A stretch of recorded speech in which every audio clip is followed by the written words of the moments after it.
Kita akan melanjutkan pembahasan dari kitab Daniel. Mari kita membuka Daniel pasal yang kedua. Daniel pasal yang kedua. Kita membaca bersama-sama dari ayat yang ke-44 sampai ayat yang ke-49. Daniel pasal yang kedua ayat 44 sampai 49. Saya mengajak kita bergantian membaca ayat-ayat ini. Saya mulai membacakan Daniel pasal yang kedua ayat 44, saudara membaca 45, dan kita terus bergantian sampai ayat yang ke-49. Tetapi pada zaman raja-raja, Allah semesta langit akan mendirikan suatu kerajaan yang tidak akan binasa sampai selama-lamanya. Dan kekuasaan tidak akan beralih lagi kepada bangsa lain. Kerajaan itu akan meremukkan segala kerajaan dan menghabisinya. Tetapi kerajaan itu sendiri akan tetap untuk selama-lamanya.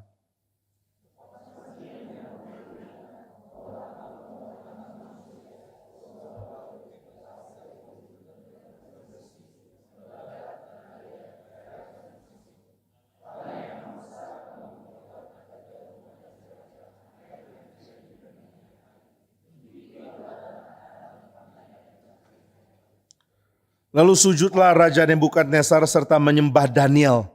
Juga dititahkannya mempersembahkan korban dan bau-bauan kepadanya.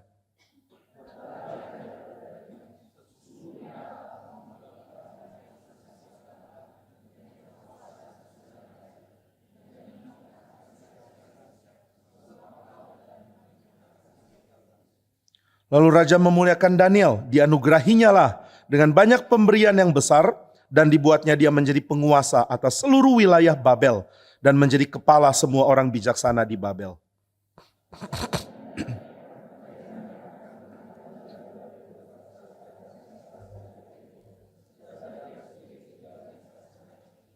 Mari saudara kita berdoa.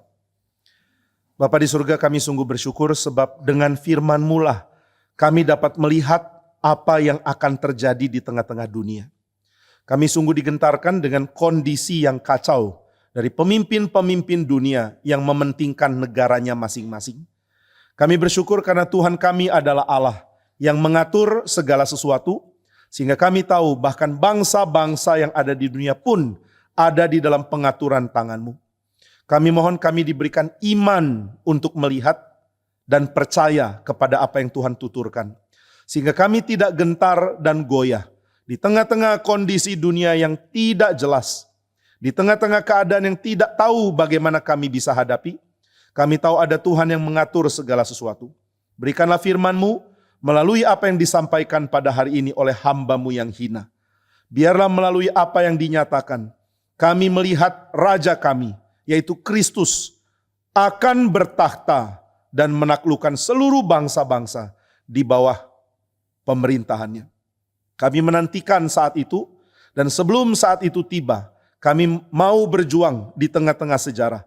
Kami mau menjalankan apa yang Tuhan kehendaki. Maka Tuhan pakailah kami, sehingga kami menjadi orang-orang yang mewakili Tuhan, menjadi orang-orang yang hidup di tengah-tengah dunia, membawa kebenaran-Mu, dan hidup untuk menyatakan kemuliaan Raja kami. Pimpinlah kami ya Tuhan, di dalam nama Tuhan Yesus kami berdoa. Amin. Saudara sekalian, di dalam bagian ini, Daniel memberikan penjelasan tentang adanya 4 kerajaan yang muncul pertama-tama dari Nebukadnezar. Nebukadnezar adalah raja yang sangat besar, tapi lebih dari itu dia adalah raja yang paling dekat dengan umat Tuhan. Meskipun dia dipakai oleh Tuhan untuk menyerang, menghancurkan Yehuda, menghancurkan bait suci, tapi Tuhan juga pakai dia untuk lewat mulutnya nama Tuhan ditinggikan. Nah, kita tidak bisa mengerti pekerjaan Tuhan yang kadang penuh dengan paradoks seperti ini. Siapakah Nebukadnezar? Nebukadnezar adalah musuh Israel paling besar, paling menakutkan. Saudara kalau membaca di dalam kitab sejarah ataupun juga tuturan dari Yeremia, saudara akan menemukan bahwa Raja Babel ini adalah sosok yang paling ditakuti di seluruh Yerusalem dan Yehuda. Di dalam zaman Yosia, di dalam zaman keturunan selanjutnya, mereka sangat takut raja ini. Waktu raja ini membuat gerakan, mereka berharap Tuhan jangan sampai kerajaan besar ini menghantam kami. Tapi Tuhan mengatakan memang mereka akan menghantam kamu. Tuhan bangkitkan Nabi Yeremia Dan Yeremia mengatakan, Tuhan akan kirim Nebukadnezar. Tuhan akan kirim Babel. Tuhan akan hancurkan Yerusalem. Tuhan akan hancurkan bait suci. Tuhan akan hancurkan kamu. Ini pesan dari mulut Yeremia, sulit sekali dikhotbahkan. Begitu dia khotbah, yang lain marah kepada dia. Kamu tidak punya jiwa membela bangsa muka. Kenapa kamu berkhotbah? Bait suci akan dihancurkan. Yeremia mengatakan Tuhan yang suruh. Maka banyak orang marah kepada dia. Seorang bernama Pasyur mengatakan, tangkap Yeremia, taruh kakinya di belenggu pakai rantai, dan penjarakan dia. Yeremia mengatakan, saya ubah namamu. Hati-hati saudara, penjarakan nabi, nama diubah loh. Yeremia mengatakan, namamu saya ubah.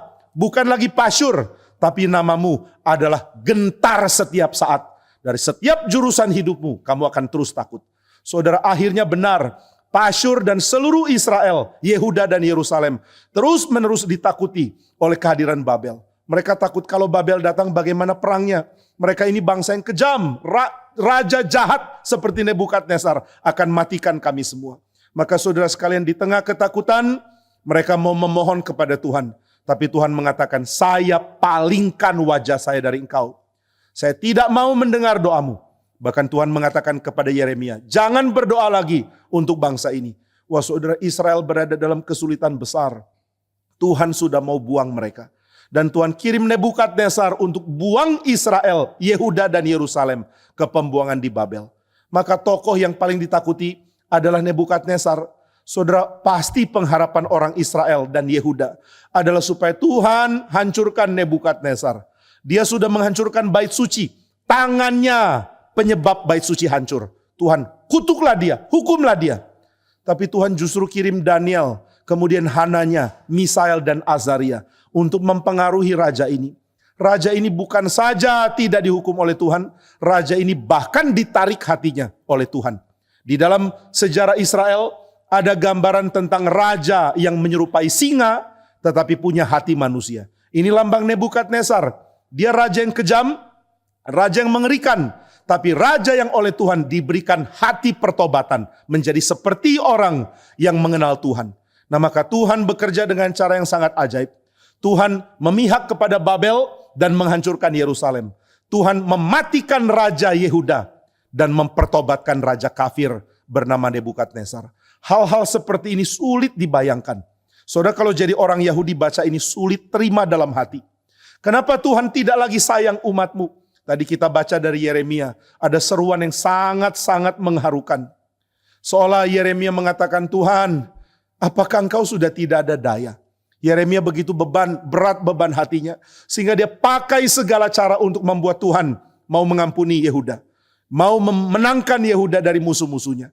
Maka saudara, dia berdoa, Tuhan, apakah engkau sudah tidak ada kekuatan? Apakah engkau sudah tidak punya energi lagi kah? Engkau ada di tengah-tengah kami tapi engkau tidak bertindak. Mengapa membiarkan umatmu dihancurkan? Tapi Tuhan tetap tidak peduli. Tuhan mengatakan, saya sudah bulatkan hati mau membuang Yehuda, mau membuang Yerusalem. Bahkan Tuhan mengatakan, banyak bangsa akan Tuhan ampuni, tapi Yehuda sudah sangat jahat. Di dalam kitab Yeremia dikatakan salah satu kejahatan paling besar adalah Yehuda melakukan penyembahan kepada Molok, kepada dewa kematian, dan mereka melakukannya dengan membakar anak sendiri. Ini sangat tidak bisa kita pikir. Saudara, mana ada orang waras mau matikan anak sendiri untuk menyembah dewa jahat? Ini tidak bisa dipikirkan. Budaya yang rusak membuat orang melakukan hal yang unthinkable.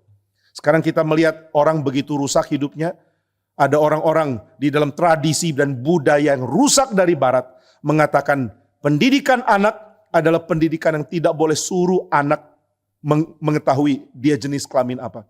Tunggu sampai dia umur 12 baru dia putuskan dia mau jadi laki atau perempuan. Loh, kan dia lahir sudah laki-laki atau dia lahir sudah perempuan? Enggak, itu cuma fisik. Fisiknya laki-laki, mungkin jiwanya perempuan. Fisiknya perempuan, mungkin jiwanya laki-laki. Wah, ini teori dari mana? Ini unthinkable. 30 tahun lalu enggak ada teori seperti ini muncul. Tapi kenapa sekarang orang bisa pikir seperti ini? Orang tua jangan dikte anak ya. Tunggu nanti ulang tahun ke-12. Jadi sebelum ulang tahun ke-12 panggil apa? Panggil aja them, they, pokoknya jangan he or she. Loh, ini gimana ya? Ini anakku perempuan kok. Belum tentu, siapa tahu dia pilih jadi laki-laki. Ini anakku laki-laki. Belum tentu, siapa tahu dia pilih jadi perempuan. Nah, ini terjadi saat ini. 10 tahun lalu belum terlalu terjadi. 20 tahun lalu ini unthinkable. Maka kalau saudara mengatakan unthinkable, gak bisa dipikir ada orang tua mau bakar anaknya sendiri. Tapi saudara kalau lihat sejarah, saudara akan melihat kengerian yang luar biasa. Iblis bisa menipu manusia sedemikian jahat. Pelan-pelan tapi pasti manusia merosot dan akhirnya melakukan apa yang tidak bisa dipikirkan. Maka jangan remehkan pekerjaan dia mengubah budaya. Budaya miring, slide, membuat kita turun pelan-pelan tanpa kita sadar. Saudara Herman Bavinck, seorang teolog Belanda, mengatakan dosa budaya adalah dosa paling menakutkan. Karena pelan-pelan tapi pasti manusia mengalami degradasi sampai pada titik nadir. Apa sih titik nadirnya? Titik nadirnya adalah budaya di mana manusia bisa memakan manusia lain. Di dalam kitab Wahyu ada istilah Gog dan Magog. Ini merupakan istilah untuk bangsa atau kerajaan atau suku bahkan yang tidak bisa membedakan mana manusia, mana makanan. Orang dimakan. Kenapa bisa dimakan? Ini unthinkable. Tapi Herman Bavinck mengatakan miringnya kebudayaan, merosotnya manusia adalah sesuatu fakta yang nyata. Dosa akan menunjukkan kebobrokan manusia makin lama makin besar. Maka saudara kalau dulu tidak kepikiran ada orang bisa persembahkan anak. Tapi di dalam zaman Raja-Raja Yehuda, setelah Yosia mati, muncul raja-raja yang mempraktekkan penyembahan berhala dengan menyembeli anak sendiri dan membakarnya untuk dewa kematian. Unthinkable, tetapi terjadi. Itu sebabnya kalau kita mengatakan Tuhan kenapa engkau tidak mau mengampuni Yehuda? Tuhan mengatakan lihatlah budaya Yehuda. Lihatlah betapa rusaknya mereka. Suruh saya mengampuni, saya sudah lama toleransi, saya sudah lama bersabar. Mereka bukan makin baik, mereka makin hancur. Maka saudara mari gentar dan doa kepada Tuhan. Tuhan izinkan banyak bangsa-bangsa sekarang mulai merosot. Dulu mereka Kristen, sekarang mulai merosot. Negara-negara Kristen sekarang sangat anti-Kristen. Saudara saya sangat ngeri dengan perkataan yang dikeluarkan oleh seorang yang khotbah di masjid. Lalu suara khotbahnya ditayangkan, didengarkan kepada banyak tempat. Saya tinggal di Sunter dan saya sering dengar khotbah seperti ini dari toanya masjid. Jadi tanpa sadar dengar khotbah dari agama seberang. Di dalam seruannya dia katakan begini, tahu tidak bahwa di Indonesia tidak ada kebobrokan yang terlalu besar. Kenapa? Karena Islamnya kuat. Wah, saya mau gak setuju, tapi saya mulai pikir karena Islam kuat makanya kebobrokan tidak terlalu terjadi. Kalau saya bilang enggak, pasti karena Kristen. Nanti dia bilang mana negara Kristen sangat open. Negara Kristen terlalu toleransi. Negara Kristen jadi bobrok dalam segala hal. Nah saudara ini sepertinya benar tapi salah. Kekristenan yang asli bukan begitu. Kekristenan yang asli akan menjadi penopang yang paling tepat untuk sebuah bangsa. Tapi kekristenan yang palsu adalah kekristenan yang sudah melupakan Tuhan. Di dalam kata-kata dari seorang bernama Horton. Dia mengatakan kekristenan tanpa Kristus itu seperti lukisan dari Last Supper dari Da Vinci, lalu saudara sensor Yesus Kristus dari lukisan itu.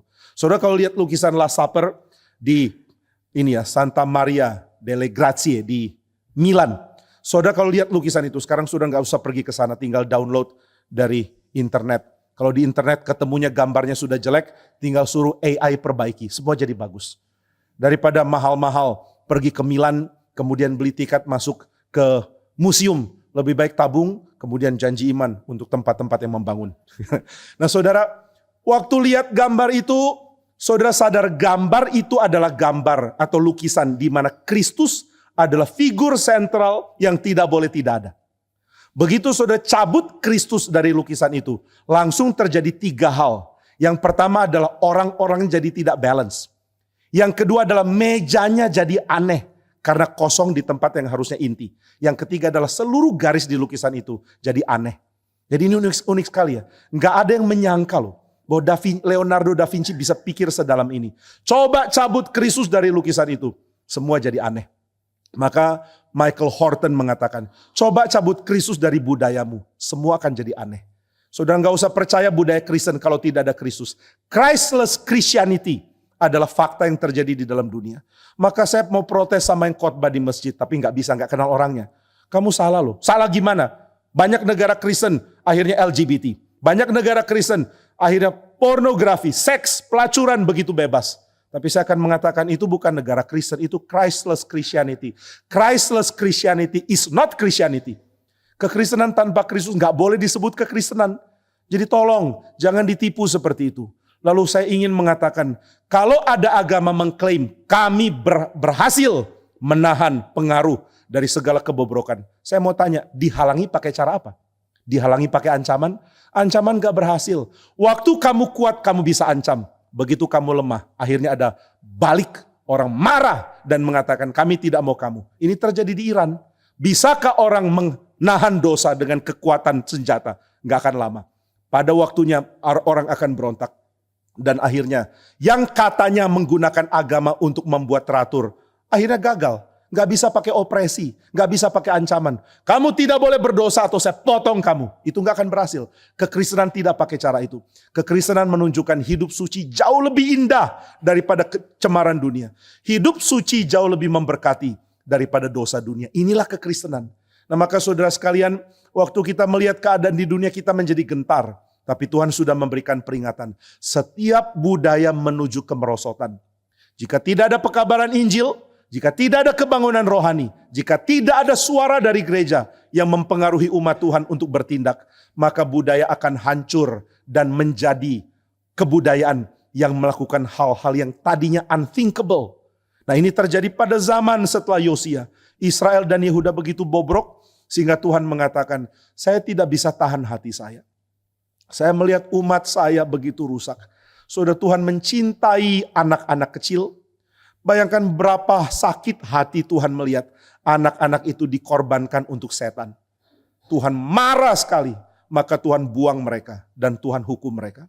Tapi ternyata di tengah-tengah penghukuman Tuhan siapkan jalan untuk orang mengerti rancangan Tuhan. Nah Tuhan pakai orang seperti Daniel.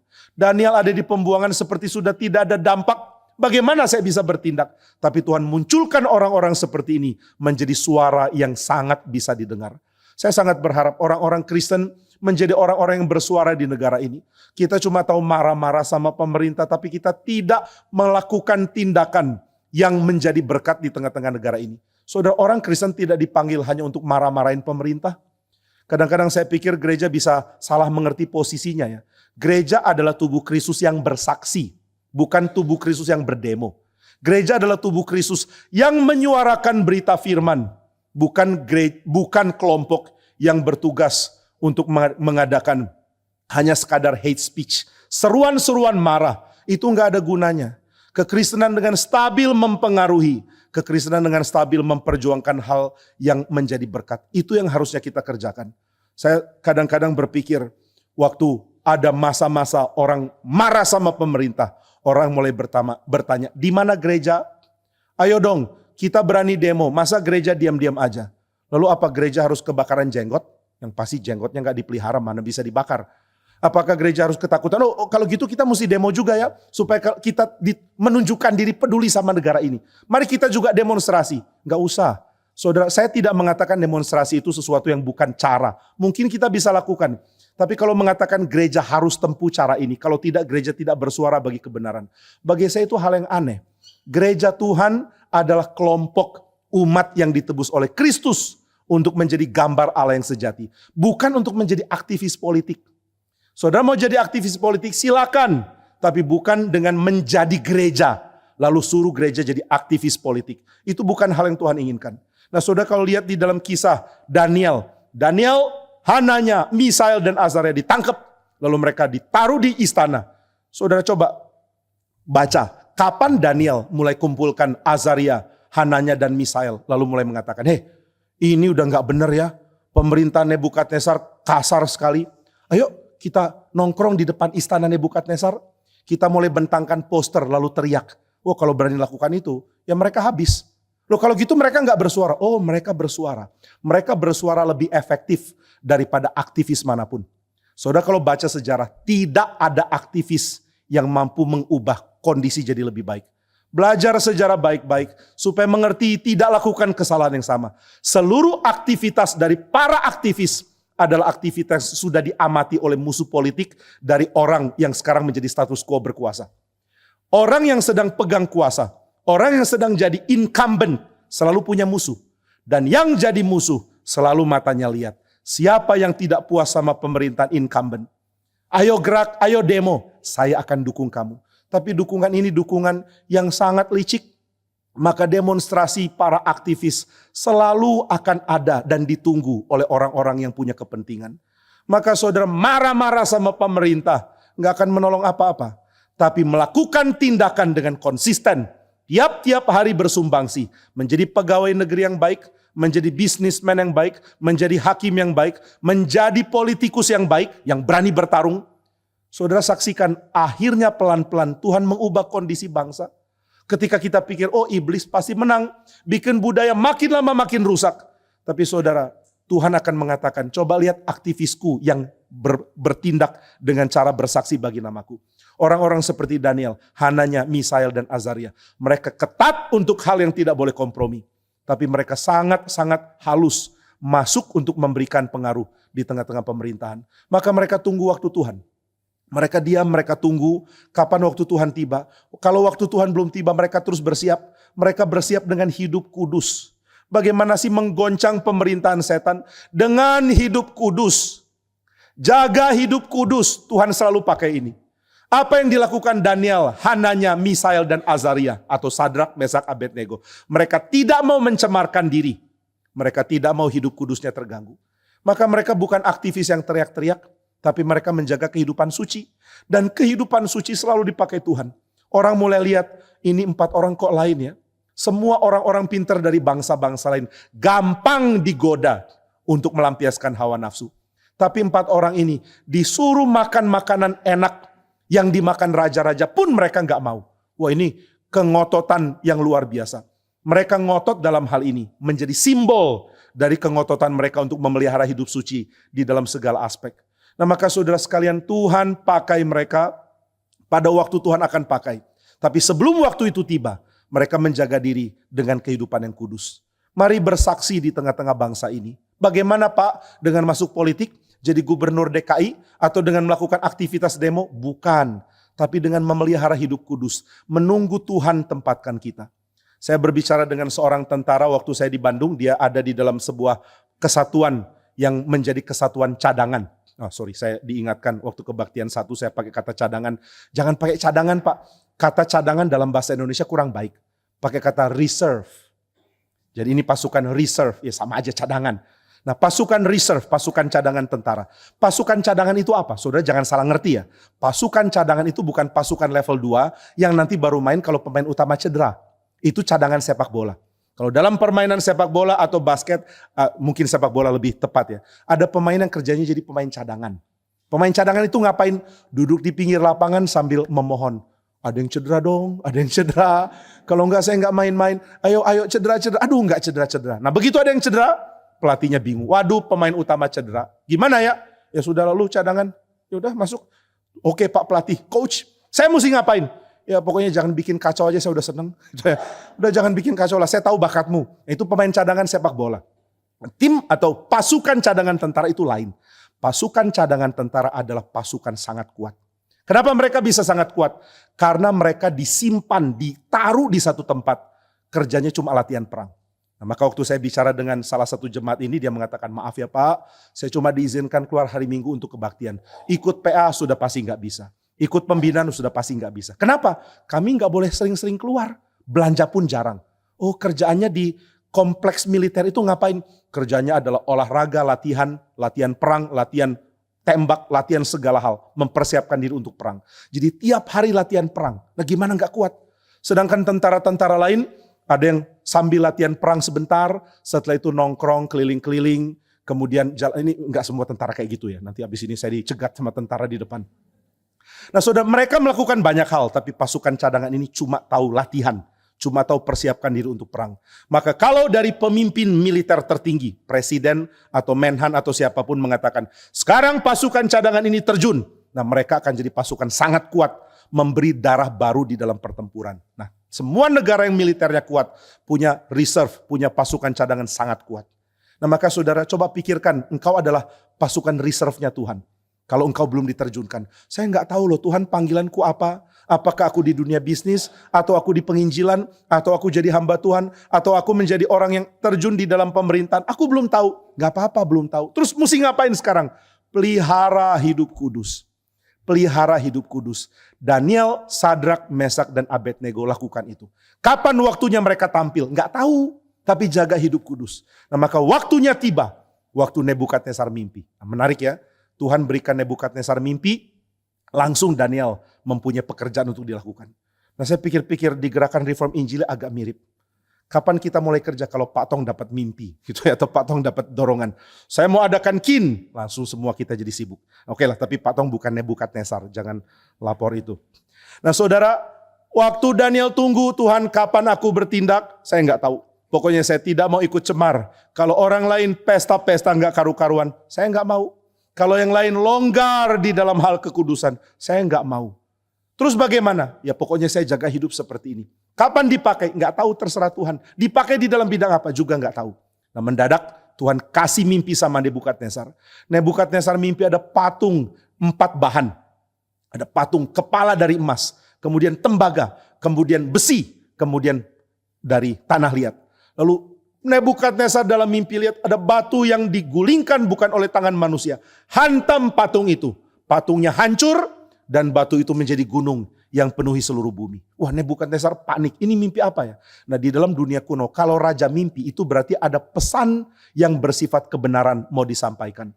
Maka Nebukadnezar bilang, saya mimpi. Tolong para tafsir mimpi kumpul. Nah, pada zaman dulu para tafsir mimpi ini adalah para PhD-nya sekarang. Kalau sekarang orang jadi PhD karena bikin disertasi. Kalau dulu jadi PhD karena tafsir mimpinya raja. Kalau sekarang nggak bisa ya, sudah tafsir mimpi Prabowo nggak akan dapat gelar apa-apa. Nah, Kaisar Raja Nebukadnezar kumpulkan semua. Lalu mengatakan, tafsirkanlah mimpi saya. Wah, semua PhD-nya sudah siap. Doktor honoris causa, doktor bukan honoris causa. Semua sudah kumpul. Lalu mereka bilang, siap. Kami akan tafsirkan mimpimu. Beritahu dong mimpinya apa, kami beritahu artinya. Nebukadnezar bilang, saya sudah sering dikadalin. Sudah sering dibohongin. Kalian semua kalau tafsir mimpi selalu bagus-bagus. Oh raja nanti akan bagus. Aku mimpi kejatuhan cicak. Oh artinya dapat untung. Aku mimpi tersandung kodok. Oh artinya kerajaanmu akan hebat. Kok bagus terus? Oh memang begitu. Memang hokimu besar, makanya semuanya bagus. Enggak, saya enggak percaya. Bukti kalau kamu bisa tafsir mimpi adalah kamu harus tahu mimpinya saya. Oh iya raja, kasih tahu mimpinya nanti kami tafsir. Enggak, kamu kasih tahu saya mimpi saya apa. Loh, kami kasih tahu engkau mimpimu. Ya, mana bisa Tuhan, kami enggak hadir di mimpimu. Kalaupun hadir itu kan mimpimu, bukan mimpi saya. Saya kasih tahu mimpi saya aja bagaimana. Raja marah sekali. Dia mengatakan, kalau kamu tidak bisa kasih tahu mimpi saya penggal kamu. Wah saudara, kalau jadi orang pintar waktu zaman itu gimana? Langsung nyesel ya punya gelar doktor. Tahu gini saya nggak PhD. Waduh ternyata mau dipenggal sama raja. Semua panik. Raja mengatakan bukan cuma kalian. Seluruh orang pintar di negeri ini mau saya penggal. Nggak ada gunanya kalian. Wah termasuk Daniel. Daniel termasuk orang yang akan dipenggal. Dia ketakutan. Maka dia doa, Tuhan hidup saya terancam. Mohon beri anugerah. Izinkan aku tahu mimpi Nebukadnezar. Dan tahu bagaimana menafsirkan. Supaya apa ya? Supaya enggak mati. Daniel belum tahu dia mau dipakai dengan cara besar sebagai nabi. Dia cuma tahu ya jangan mati sekarang lah.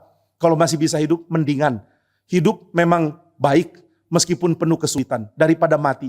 Jadi Tuhan kalau boleh jangan mati sekarang. Aku masih mau bersaksi bagi namamu. Tuhan mengatakan jangan khawatir. Saya beritahu mimpinya Nebukadnezar. Wah Daniel bersyukur kepada Tuhan. Dan dia minta menghadap Nebukadnezar. Saudara ketika saya dengar khotbah dikhotbahkan oleh bukan dengar ya, baca teks dikhotbahkan Nebukadnezar, dikhotbahkan oleh Billy Graham. Billy Graham pernah khotbah bagian ini. Dia bilang menyebut Nebukadnezar itu sulit bagi lidah orang Charlotte. Dia kan orang selatan ya. Inggrisnya selatan itu Inggris yang agak kaku. Jadi dia mengatakan, it is hard for me to say Nebukadnezar. So let me just say Nebi. Jadi dia bilangnya Nebi. Gitu ya, jadi Nebukadnezar kepanjangan Nebi. Ini namanya nama so akrab. Nah, jadi kalau saya kecapean bilang Nebukadnezar, saya pakai Nebi aja nggak apa-apa ya. Saudara sudah ngerti. Nah saudara, Daniel mengatakan, saya mau menghadap Nebi. Mau ngapain? Mau kasih tahu mimpinya dia. Kok yang kamu bisa, yang lain nggak bisa semua. Aku bisa karena Tuhan yang kasih tahu. Maka waktu dia bertemu Nebukadnezar, hal pertama yang Daniel lakukan adalah memuji Allahnya. Tuhan, Adakah yang kasih tahu kamu mimpimu? Gak ada. Kenapa enggak? Karena mereka enggak kenal Tuhan. Cuma aku yang kenal Tuhan. Nah saudara ingat ya, ini semua ada konteks. Enggak setiap saat Tuhan kasih begini loh. Nanti saudara mengatakan, saya juga bisa dong minta doa sama Tuhan. Tuhan, aku mau tahu mimpinya Pak Jimmy Pardede. Kira-kira dia mimpi apa tadi malam ya? Ya Tuhan enggak kasih tahu. Kalaupun kasih tahu itu bukan dari Tuhan lah, itu pasti bohong. Nah saudara, Daniel mengatakan, hanya Tuhanku memberitahu mimpi. Yang lain semua enggak bisa. Nebukadnezar mulai kaget. Dia lihat keseriusannya Daniel. Daniel berani karena dia tahu Tuhan yang memerintahkan dia untuk bicara. Oke, kalau gitu ceritakan mimpinya. Tuhan, dalam mimpi Tuhan melihat ada patung yang terdiri dari kepalanya dari emas, kemudian badan dari tembaga, kaki dari besi, lalu dari tanah liat. Benar. Kemudian Tuhan melihat tanpa tangan manusia ada batu yang terungkit, bergulir, lalu menghantam patung itu di kaki. Lalu seluruh patung crumbles, seluruh patung hancur. Dan akhirnya batu itu menjadi gunung yang besar. Nebukadnezar kaget. Benar persis. Itu mimpi saya. Wah saudara, ini Daniel langsung mendapatkan penghormatan dari Nebukadnezar. Wah, kamu benar-benar bisa tafsir mimpi saya. Sekarang saya mau dengar artinya apa. Daniel mengatakan, Tuhan, setelah kerajaan Tuhan akan ada kerajaan-kerajaan lain. Jadi kerajaan Tuhan akan dihancurkan oleh kerajaan lain. Waduh, ngomong gini susah juga ya. Apalagi Nebukadnezar tinggal ngomong penggal, beneran terpenggal loh. Saya kalau jadi Daniel, saya nggak tahu berani nggak ngomong gini. Tuan Raja, gini Tuhan, arti mimpi Tuhan. Gini loh Tuhan, kerajaan Tuhan akan kalah. Akan apa? Kalah. Coba yang jelas ngomongnya. Tapi Daniel harus ngomong. Dia mengatakan kerajaan Tuhan akan berhenti. Tuhan tidak bisa jadi raja selama-lamanya. Keturunanmu tidak akan memerintah terus-menerus. Wah, ngomong gini sama raja zaman itu yang nggak bisa. Kalau zaman sekarang kan nggak ada presiden boleh punya dinasti ya. Tapi zaman itu semua raja punya dinasti kok. Saya lagi nggak sedang menyelipkan pesan-pesan politik apapun loh ya. Nah saudara, pada zaman itu raja pasti punya dinasti. Raja pasti dengar berita tiap hari. Oh tuanku raja, dinastimu akan kekal. Tapi Daniel mengatakan, tuanku Raja Nebukadnezar, dinastimu nggak ada. Kerajaanmu akan diganti kerajaan lain. Loh, kok diganti kerajaan lain? Kenapa? Karena itu kehendak Tuhan. Tuhan Allahku yang atur seluruh kerajaan. Dia juga yang atur engkau. Engkau naik, terserah dia. Engkau turun, juga dalam haknya dia. Saya tahu Daniel nggak literally ngomong gitu. Tapi inilah pesan yang sebenarnya dia mau bilang. Maka saudara, Daniel mengatakan kalimat yang berani dari Tuhan. Kerajaanmu akan berakhir, diganti kerajaan lain. Tapi kerajaan itu juga tidak akan terus jalan.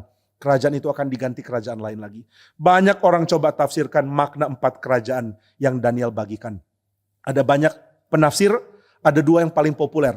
Penafsir pertama yang lebih klasik, lebih tradisional. Mengatakan 4 kerajaan ini gampang. Pertama Babel, itulah yang dilambangkan dengan kerajaan pertama, kepala. Yang kedua kerajaan setelah Babel, ya pasti yang menghancurkan Babel adalah Media Persia. Setelah Media Persia muncul kerajaan ketiga itu Makedonia. Setelah itu yang keempat itulah Romawi. Setelah itu kerajaan Allah memenuhi bumi. Itulah kekristenan. Nah ini cara tafsir yang sangat baik, yang sangat-sangat urut di dalam sejarah. Dan itu cara tafsir yang juga baik untuk kita terima. Tapi juga ada tafsiran kedua yang tidak meniadakan yang pertama. Tafsiran kedua mengatakan yang dilihat dan ditafsirkan Daniel adalah sepanjang sejarah akan ada 4 model kayak begini. Sepanjang sejarah selalu akan ada kerajaan mirip Babel, kerajaan mirip Media Persia, kerajaan mirip Makedonia, kerajaan mirip Romawi. Mirip dalam hal apa? Mirip dalam hal relasinya dengan agama dan terutama iman yang berserah kepada Tuhan. Apa itu Babel? Babel adalah kerajaan yang tadinya menindas umat Tuhan, namun kemudian mendapat pengaruh balik dari umat Tuhan. Nah ini tipe pertama. Nah saudara, tipe pertama ini yang kita harap terjadi. Ada kerajaan tadinya menindas, setelah itu kerajaan itu balik dapat pengaruh dari kekristenan. Lalu tipe kedua itu tipe seperti apa? Tipe kedua orang umumnya mengatakan Media dan Persia. Ini merupakan tipe kerajaan yang pintar menggalang kekuasaan melalui relasi politik. Kerajaan yang pintar untuk menjalin relasi. Kerajaan yang jadi besar karena mempertahankan damai dan mempertahankan semua bagian mendapatkan kenikmatan dan juga kejayaan. Nah saudara, beda Persia dengan Babel adalah Babel akan tarik apapun untuk kebesaran kerajaan Babel. Apapun untuk Babel. Mereka akan ambil harta untuk Babel. Mereka akan ambil tenaga paling baik untuk Babel. Cara Babel akan menghancurkan kerajaan lain. Semua kerajaan yang ditaklukkan Babel akan hancur. Dan setelah itu kemegahan hanya untuk Babel. Nah, Persia punya pendekatan beda. Dia kirim balik orang-orang lalu mulai mendatangkan sejahtera bagi tempat-tempat yang dijajah oleh mereka. Jadi Persia membangun. Nah saudara, kalau dengar Babel langsung ngeri. Babel akan hancurkan kita. Tapi kalau dengar Persia langsung mulai pikir ada untungnya juga dijajah. Mungkin kita bisa mempunyai pelabuhan, mungkin bisa punya landasan terbang, mungkin bisa punya militer yang dikuatkan. Nah ini yang dilakukan oleh kerajaan Persia. Maka Tuhan membukakan kepada kita bahwa cara umat Tuhan berelasi dengan bangsa-bangsa dunia. Itu ada berbagai cara. Ada yang caranya adalah ditindas, lalu umat Tuhan balik memberi pengaruh. Ada yang caranya adalah dirangkul, lalu umat Tuhan akhirnya tergiur dengan rangkulan dan juga perdamaian ditawarkan. Tapi ada yang ketiga. Yang ketiga ini adalah gayanya Makedonia. Gaya Makedonia di dalam gambaran Daniel adalah kerajaan yang cepat sekali menyebar, tapi cepat sekali habis. Dia bikin tren yang luar biasa penting, tapi setelah itu hilang. Nah, kekristenan bisa terjepit di tengah-tengah keadaan seperti ini. Terjepit di tengah kekuatan untuk membangun budaya, kekuatan untuk bangun tren, tapi kemudian setelah itu habis. Dan cara keempat adalah kerajaan yang mengerikan. Kerajaan yang menggabungkan bagian pertama sampai ketiga di dalam satu kerajaan. Nah, inilah yang harus diwaspadai. Nah maka saudara, kitab Daniel memberikan kepada kita jendela untuk melihat nasib umat Tuhan di tengah-tengah politik sepanjang sejarah. Ada umat yang ditindas, ada umat yang dirangkul, ada umat yang mendapatkan pengaruh kebudayaan yang begitu cepat, ada umat yang mendapatkan kesulitan dari gabungan semuanya itu. Untuk semuanya itu harus ada bijaksana untuk bertahan. Waktu ditindas tetap berani bersaksi. Waktu ditawarkan kesenangan tetap menolak untuk terbuai. Waktu mendapatkan tren, kita tidak menjadi pengikut. Waktu mendapatkan kesulitan bertubi-tubi, kita tetap berserah kepada Tuhan. Nah itu yang Tuhan mau ajarkan lewat penglihatan ini. Jadi meskipun gambaran dari kitab Daniel ini sepertinya menggambarkan periode sejarah yang spesifik, tapi ini menjadi cermin untuk semua zaman berkaca dari peristiwa, dari kisah sejarah Daniel, kemudian kisah Babel, sampai kisah dari Makedonia. Sehingga dengan gentar kita mengatakan, Tuhan tolong kami umat-Mu. Mungkin kami ditindas, tolong kami tetap berani. Mungkin kami dirangkul, tolong kami tetap punya identitas. Mungkin kami mendapatkan suasana yang membuai kami mengikuti kebudayaan dunia. Tetap izinkan kami mempunyai kredibilitas untuk bertahan di dalam firman Tuhan. Ketika kami dihantam dengan berbagai cara, kiranya kami tetap punya iman untuk tetap bergantung kepada Tuhan. Nah maka saudara sekalian, waktu Daniel membagikan pengertian ini, Tuhan mengizinkan Daniel mendapatkan pengertian bagaimana umat Tuhan bersuara di dalam zaman Nebukadnezar. Apa sih yang dilakukan oleh Daniel dan teman-teman di dalam zaman Nebukadnezar? Mereka mulai punya suara untuk mempengaruhi raja ini. Raja ini mulai sadar, oh kalau begini Allahmu adalah Allah sejati. Ya Tuhan, Allah kami adalah Allah sejati. Kalau begitu semua hormat bagi Allahmu. Nebukadnezar bereaksi cepat sekali.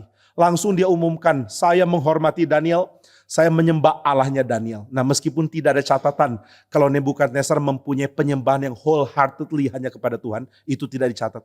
Kemungkinan dia tetap menyembah berhala. Dia bukan orang yang bertobat dan mendapatkan keselamatan, kita nggak tahu. Tapi yang pasti dia tetap menyembah berhala, tapi sekarang dia menghormati Tuhan lebih dari yang lain. Jadi Nebukadnezar bukan jadi contoh orang yang dari keadaan kafir menjadi selamat. Tapi Nebukadnezar menjadi contoh dari orang yang tadinya liar dan kasar. Akhirnya mulai mengerti moralitas. Meskipun belum sampai kepada keselamatan. Nah dia menjadi raja yang mulai waspada. Ternyata saya nggak bisa sembarangan. Di atas saya ada Tuhan. Nah ini yang kita inginkan di dalam mandat budaya politik.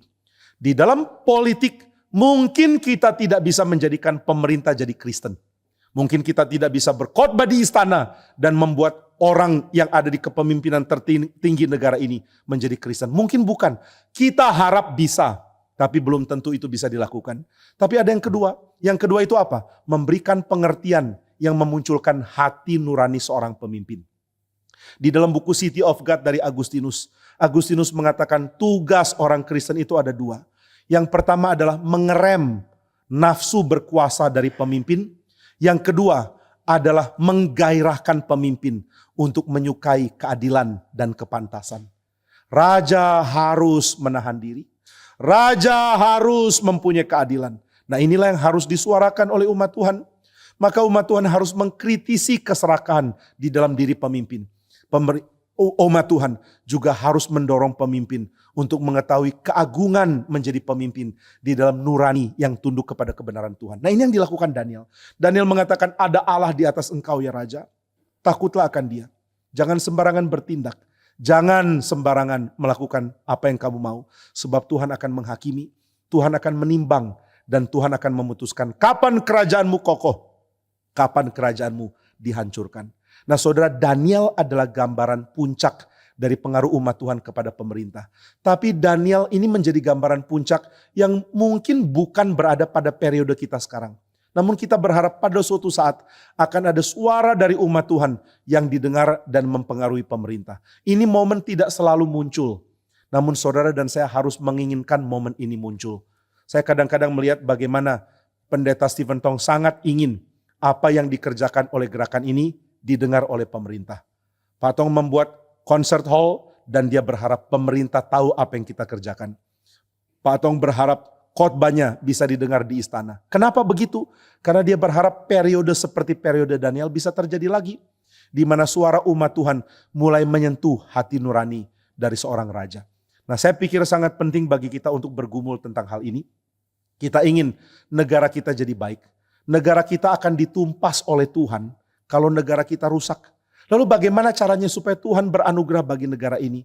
Hanya kalau pemimpin kita mempunyai sense kepemimpinan yang mengerti hati nurani yang baik. Kalau tidak Tuhan akan hukum. Nah, ini pengertian harus kita pahami dan menjadi gentar. Kalau pemimpin kita rusak, seluruh bangsa berada dalam bahaya. Maka saudara jangan cuma senang kalau bisnismu baik. Jangan cuma senang kalau keluargamu baik.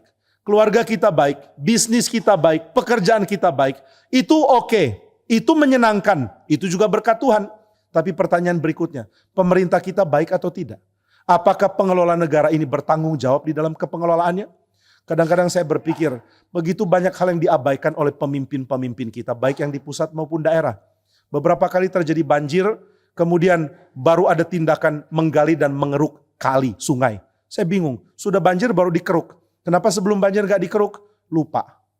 Mungkin hujan belum datang jadi belum ngeh. Apa gak ada orang yang ditugaskan untuk ini ya? Harusnya ada.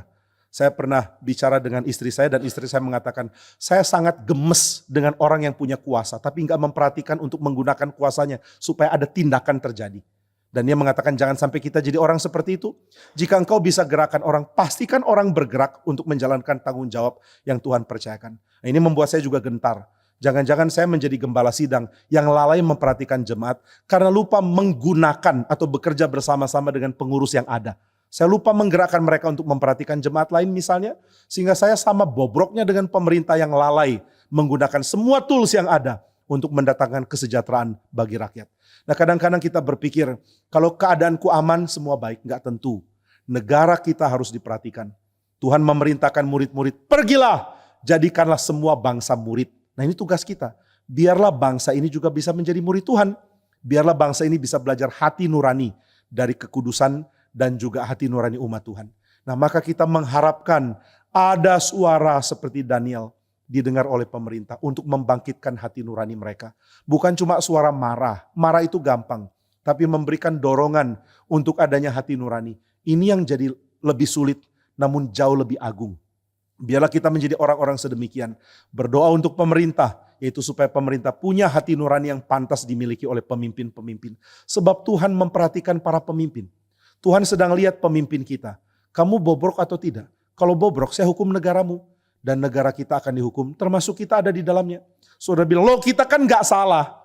Ya memang, tetapi hal yang Tuhan kerjakan pada pemimpin selalu akan mempengaruhi yang lain. Kalau saudara berdosa, lalu Tuhan hukum saudara. Bukan cuma saudara yang kena, keluargamu pun ikut kena. Semua yang lain ikut terdampak. Ini fakta yang meskipun sulit tidak bisa kita hindari. Maka kalau pemimpin rusak, seluruh negara akan menderita.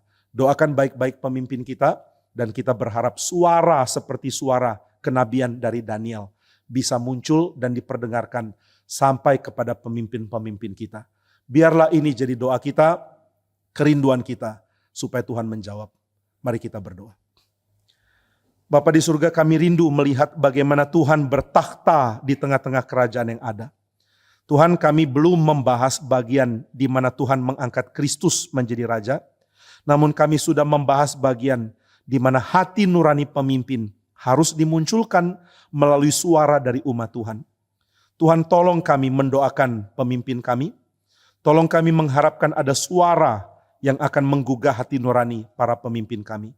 Kami bersyukur untuk hamba-hamba Tuhan seperti Pendeta Stephen Tong, yang Tuhan izinkan punya suara yang didengar oleh banyak orang.